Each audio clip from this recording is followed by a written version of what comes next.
اللہ وبرکاتہ۔ ہم شمیسی مکہ جدہ والے جیل میں ہیں، اور ہمارا عمران خان صاحب سے درخواست یہ ہے کہ ہم لوگ کے لیے کچھ اقدام اٹھا لیں، کیونکہ یہاں پر سب ایسے مسکین لوگ ہیں کہ کیا بتائیں، سب 2 مہینے 6 مہینے سال سے پڑے ہوئے ہیں، کوئی پوچھنے والے نہیں ہے۔ وہ سفارے والے بھی کوئی کام نہیں کرتے ہیں، آتے ہیں جاتے ہیں، کوئی پوچھنے والا نہیں ہے۔ برائے مہربانی، ہم لوگوں کے بچے ہیں، ماں باپ ہیں، ہم لوگ پاکستان جانا چاہ رہے ہیں، لیکن کفیل بہت ظالم ہے، کفیل لوگ نہیں چھوڑتے، کسی کے اوپر 20,000، کسی کے اوپر 30,000، کسی کے اوپر 40,000۔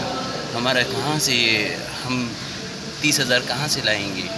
بس خواہ مخواہ میں بس سفارے والے کو بولتے ہیں کہ ہمارے لیے کچھ کر لے، وہ بولتے ہیں یہ جوازات والے سے کام ہے، اور جوازات والے کفیل کا کام ہے، کچھ بھی نہیں کرتے۔ جو ایمبیسی والے ایسے بیٹھے ہوئے ہیں، تنخواہی لے رہے ہیں، کچھ ہمارے پوچھنے والے نہیں ہیں۔ برائے مہربانی عمران خان صاحب، چیف جسٹس صاحب، جنرل صاحب، سب سے میرا ریکویسٹ ہے کہ ان کے لیے کچھ کر لے، پلیز پلیز پلیز پلیز۔